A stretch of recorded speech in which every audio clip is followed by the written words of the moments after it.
Meus pais deram ao meu irmão o iPhone mais recente no Natal. Você mereceu, disse mamãe orgulhosamente. Abri meu presente, um caderno de loja de 1,99 e uma caneta que não funcionava. Papai deu uma risadinha. Meu irmão riu. Forcei um sorriso, mas naquela noite fui embora. Dias depois, meus pais ligaram em pânico. Onde você está? Por favor, volte. O Natal sempre foi minha época favorita do ano. Mesmo ficando mais velha, ainda sentia aquela faísca de empolgação à medida que dezembro se aproximava. Não era pelos presentes, eu sabia que não era mais uma criança. Era a sensação de tudo aquilo, as luzes pescando suavemente na sala de estar, o cheiro de canela e pinheiro enchendo a casa, a maneira como tudo parecia mais quente, apesar do frio lá fora. Acima de tudo, eu amava a tradição. Todo ano, minha família tinha a mesma rotina na manhã de Natal. Acordávamos cedo, ainda de pijama, e nos reuníamos na sala de estar, com canecas de chocolate quente nas mãos. Papai sempre colocava aquela mesma playlist de Natal antiga, músicas que eu já tinha ouvido 1000 vezes, mas que ainda me faziam sorrir. Mamãe distribuía os presentes um de cada vez para que todos tivessem a chance de abrir algo enquanto o resto de nós assistia. Era algo pequeno, algo familiar, algo que eu achava que todos nós valorizávamos. Este ano foi diferente. Começou com pequenas coisas. Meus pais estavam distantes nas semanas que antecederam o Natal, mal me reconhecendo a menos que precisassem de algo. As conversas pareciam curtas e forçadas, como se estivessem apenas cumprindo uma obrigação. Meu irmão mais novo, Jake, por outro lado, recebia toda a atenção deles. Eles falavam com ele constantemente sobre a escola, seus jogos de futebol, seus amigos. Eu dizia a mim mesma que estava imaginando, que não era nada, que talvez eu estivesse lendo demais nas coisas. Mas no fundo, eu sentia. Eu só não esperava que a manhã de Natal confirmasse isso tão claramente. Naquela manhã, acordei com o som da risada de Jake no andar de baixo. O cheiro de café enchia o ar, e por um breve momento sorri. Afastei a sensação de desconforto no peito, tentando ignorar o pensamento persistente de que algo estava errado. Desci as escadas, esfregando os olhos para afastar o sono. Ao entrar na sala de estar, a árvore estava alta no canto, brilhando com luzes suaves e coloridas. A pilha habitual de presentes estava embaixo dela, perfeitamente embrulhada com laços brilhantes. Mamãe e papai já estavam no sofá, tomando café. Jake estava sentado no chão, com o rosto praticamente brilhando de empolgação. Aí está você, disse mamãe, me dando um sorriso rápido. Estávamos quase começando sem você. Sentei-me no chão ao lado de Jake, tentando afastar a sensação de desconforto que subia pela minha espinha. Talvez eu estivesse pensando demais. Talvez este ano fosse como qualquer outro. Mamãe pegou um presente debaixo da árvore e entregou a Jake primeiro, como sempre. Ele rasgou o embrulho e eu assisti enquanto ele tirava um par de tênis novinhos, do tipo que ele vinha falando sem parar há semanas. Seus olhos brilharam e ele olhou para nossos pais. Não acredito. Eles são demais. Mamãe riu. Sabíamos que você ia adorar. Papai riu. Tem muito mais de onde isso veio, garoto. Sorri para Jake. Legal. Eles são legais. Ele mal olhou para mim antes de passar para o próximo presente. Fiquei quieta enquanto ele desembrulhava presente após presente. Roupas de alta qualidade, um headset de jogos, um cartão presente para sua loja favorita. Com cada novo item que ele desembrulhava, meu estômago apertava. E então mamãe entregou o grande presente, uma caixa elegante, perfeitamente embrulhada com um laço vermelho brilhante. Os olhos de Jake se arregalaram enquanto ele pegava a caixa, quase rasgando o papel em um único movimento. Sua mandíbula caiu quando ele segurou o último iPhone, ainda na embalagem original. Não acredito! Isso é incrível! Mamãe sorriu. Você mereceu, disse ela, bagunçando o cabelo dele. Papai deu um tapinha nas costas dele. Você trabalha duro, garoto. Você merece. Jake sorriu, virando a caixa nas mãos. Este é o melhor Natal de todos. Engoli o nó na garganta, forçando um sorriso. Então mamãe se virou para mim. Ah, quase esqueci, disse ela, pegando algo debaixo da árvore. Ela tirou um pacote pequeno e disforme, embrulhado às pressas em papel fino. Aqui está. Peguei devagar, de repente ciente de como a sala ficou silenciosa.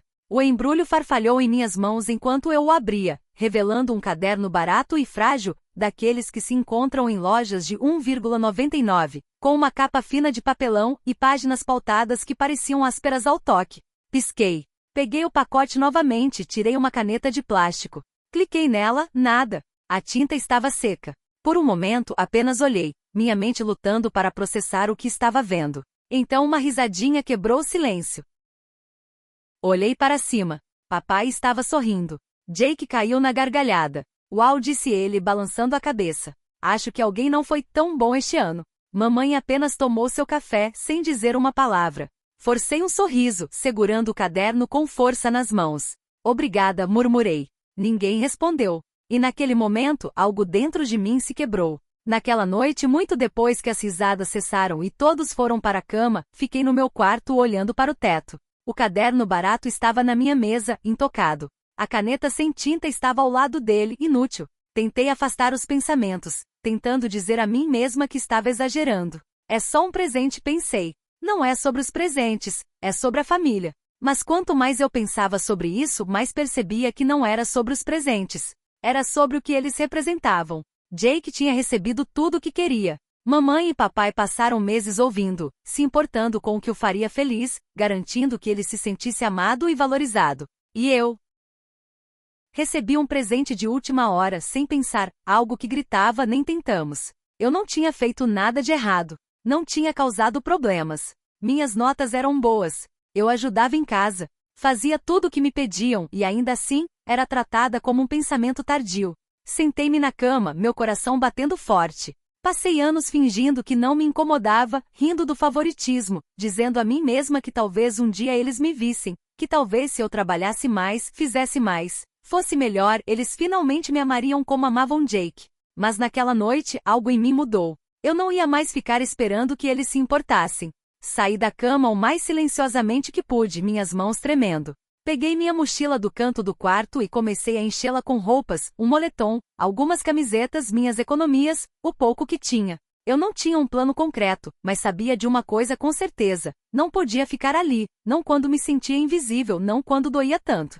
Calcei os sapatos, dei uma última olhada no meu quarto, o mesmo quarto onde passei a vida inteira, e então fiz algo que nunca pensei que faria. Fui embora. Dias depois, meu telefone vibrou. No início, ignorei. Eu os estava ignorando há dias. Mas então a tela se acendeu novamente, 7 chamadas perdidas, e então uma mensagem apareceu. Onde você está? Por favor, volte. Meus pais estavam em pânico, mas será que realmente se importavam? Ou estavam apenas com medo do que as pessoas pensariam? Respirei fundo. Eu tinha uma escolha a fazer. Fiquei olhando para o telefone por um longo tempo, meu dedo pairando sobre a tela. A mensagem era clara, eles estavam me procurando, desesperados para que eu voltasse. Mas por quê? Era porque sentiam minha falta, ou apenas porque tudo ficou complicado demais e eles não sabiam como consertar? Senti uma onda de amargura subir no peito, mas então outro pensamento surgiu. E se eles estivessem realmente preocupados? E se tivessem percebido o que fizeram de errado? Desliguei o telefone, olhando para ele por um tempo antes de colocá-lo de volta no bolso. Eu não sabia mais o que pensar. A vida toda tentei me provar, tentando ser a filha que eles finalmente notariam, aquela que olhariam com orgulho, como faziam com Jake. Mas durante todo aquele tempo, todos aqueles anos, eu era invisível. E agora eles estavam em pânico porque eu tinha ido embora. Mas estavam em pânico porque perceberam que erraram, ou porque estavam perdendo o controle da imagem perfeita de uma família feliz? Eu não sabia, e naquele momento não tinha certeza se queria descobrir. Os dias seguintes foram os mais silenciosos que já conheci. Fiquei na casa de um amigo sem contar a ninguém onde estava. Passei meu tempo pensando. Talvez eu estivesse sendo dramática, mas quanto mais pensava em tudo, mais percebia que estava cansada de sempre ser o pensamento tardio. Alguns dias depois, recebi uma ligação. Era mamãe. Ela parecia frenética, quase implorando. Por favor, volte para casa. Estamos tão preocupados. Não é assim. Prometemos que vamos consertar. Só volte para casa. Fiquei em silêncio por um momento. Eu realmente queria voltar. Demorei um pouco, mas finalmente decidi atender o telefone. Não vou voltar. Houve uma longa pausa do outro lado. O que você quer dizer? Você precisa voltar para casa. Seu pai e eu estamos arrependidos. Estávamos errados. Eu podia ouvir a sinceridade em sua voz, mas não tinha certeza se era o suficiente. Não sei se consigo acreditar em você, disse suavemente. Vocês me trataram como se eu não importasse por anos. Não é só sobre os presentes, mãe. É sobre como tenho sido invisível todo esse tempo. Não sei se consigo simplesmente esquecer isso. Desliguei o telefone e respirei fundo, meu coração acelerado. Eu não sabia o que aconteceria a seguir, mas sabia de uma coisa com certeza: não ia mais ser a segunda opção de ninguém.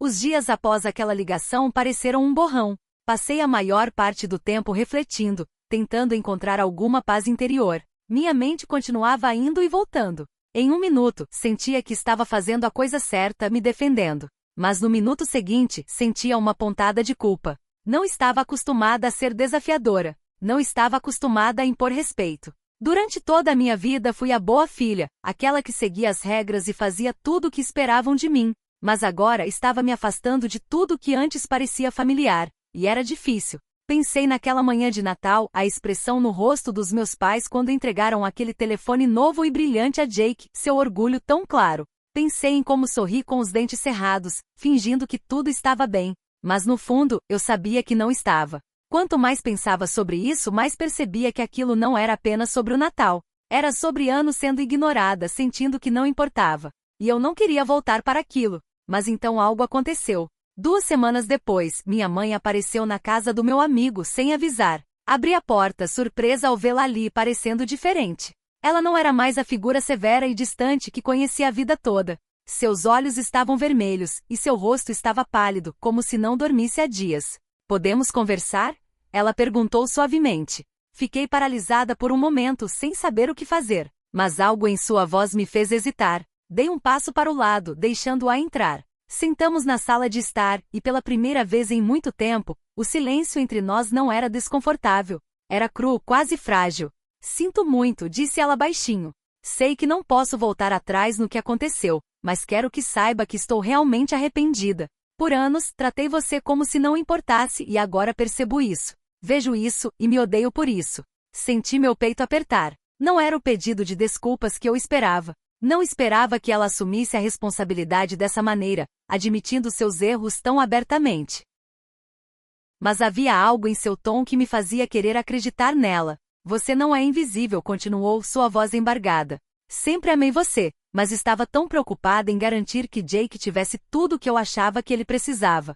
Não percebi o quanto estava negligenciando você. Você sempre foi suficiente, exatamente do jeito que é, e sinto muito por fazer você sentir o contrário." Eu não sabia o que dizer. Parte de mim queria aceitar seu pedido de desculpas, mas outra parte sentia que precisava de mais do que apenas palavras. "Não sei se consigo simplesmente voltar", finalmente disse, minha voz quase um sussurro. "Vai levar tempo. Você não pode consertar isso com algumas frases." Ela sentiu, lágrimas caindo de seus olhos. "Eu sei, e farei o que for preciso para acertar as coisas. Mas não quero perder você.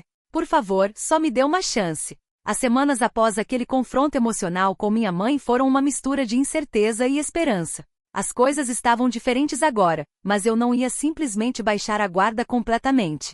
A dor de me sentir invisível por tanto tempo não desapareceu da noite para o dia, e eu não podia simplesmente ignorar os anos de negligência. Não importava o quanto meus pais tentassem consertar as coisas.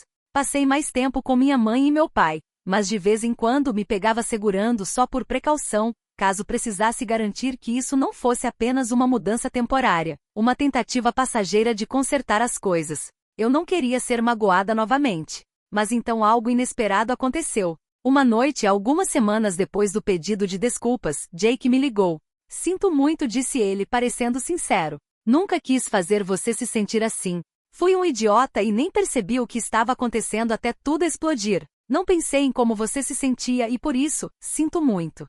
Foi estranho ouvir isso dele. Jake e eu sempre tivemos uma rivalidade entre irmãos, mas nunca foi tão profunda. Brigávamos, claro, mas era o tipo de briga que parecia normal, como qualquer outro irmão e irmã. Mas isso parecia diferente. Parecia real. Não sabia o que dizer a princípio, mas então respirei fundo e respondi: "Obrigada. Não esperava um pedido de desculpas de você, mas significa muito." Ele parecia aliviado. "Realmente espero que possamos nos dar melhor. Não quero mais fazer parte do problema." Nos meses seguintes, vi minha família começar a mudar lentamente. Não vou dizer que tudo ficou perfeito da noite para o dia, porque não ficou. Ainda havia momentos constrangedores, momentos em que me perguntava se eles realmente queriam dizer o que diziam. Mas aos poucos, a distância entre nós diminuiu. Meus pais começaram a tirar um tempo para perguntar sobre o meu dia, para ver como eu estava sem que parecesse uma obrigação. E o melhor de tudo, eles pararam de me comparar com Jake.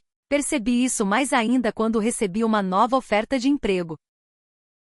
Em vez do habitual bem, Jake fez isso, ou Jake conseguiu aquilo ou vi, estamos tão orgulhosos de você. À medida que os meses passavam, as coisas com minha família começaram a se acalmar. Os pedidos de desculpas não pareciam mais vazios, e eu podia ver que meus pais estavam realmente tentando consertar as coisas. Eles estavam se esforçando, perguntando sobre minha vida e ouvindo quando eu falava. Não era perfeito, e havia momentos em que ainda sentia uma faísca daquela velha mágoa. Mas as coisas estavam melhores, e eu podia ver que eles estavam tentando. Jake também, nosso relacionamento melhorou lentamente. Tínhamos nossos momentos constrangedores, mas cada conversa parecia um passo à frente. Às vezes brincávamos como costumávamos fazer, ou conversávamos sobre coisas que nunca tivemos a chance de discutir antes.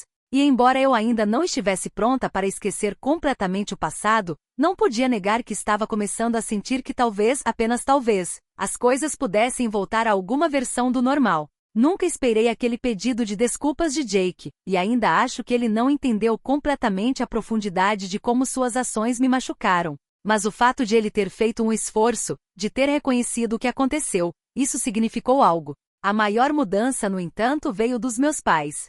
Eles assumiram a responsabilidade, o que foi enorme. Por anos, senti que era invisível, que não importava no grande esquema das coisas. E aquela manhã de Natal foi o ponto de virada. Mas nos meses que se seguiram, vi que eles colocaram suas palavras em ação. Eles não apenas pediram desculpas, garantiram que eu soubesse que era valorizada. Eles deixaram claro que eu não era a segunda opção, não um pensamento tardio. Não era mais sobre os presentes, era sobre o tempo, a atenção e o cuidado. Comecei a ver meus pais como pessoas, não apenas como figuras na minha vida que só se importavam com sua ideia de uma família perfeita. Mas mesmo com tudo isso percebi algo importante. Aprendi a me defender. Aprendi que estava tudo bem ir embora quando precisava, e estava tudo bem exigir mais. Por anos fui silenciosa, desempenhando o papel da filha invisível. Mas ir embora, isso me fez perceber que eu tinha uma voz. Eu tinha o direito de ser ouvida. E talvez essa tenha sido a lição mais importante de todas. Então, olhando para trás, foi a decisão certa ir embora? Foi a decisão certa me defender e exigir respeito, mesmo que isso significasse magoar minha família no processo? No final, acho que fiz o que precisava fazer. Isso forçou minha família a mudar, e me forçou a encontrar uma força que eu não sabia que tinha. Honestamente, acho que tomei a decisão certa. É difícil se afastar da família, mas às vezes é a única maneira de fazer as pessoas entenderem o quanto suas ações nos machucaram. O que vocês acham? Fiz bem em ir embora, ou deveria ter ficado e tentado resolver as coisas em silêncio? Compartilhem suas opiniões nos comentários, e se acharem que lidei bem com a situação, não se esqueçam de se inscrever para mais histórias como esta. Obrigado por assistir. Escreva nos comentários o que você achou dessa história, adoraríamos ouvir sua opinião. Se gostou, apoie nosso canal com um like e uma assinatura. Desejamos a você um bom humor e um dia feliz.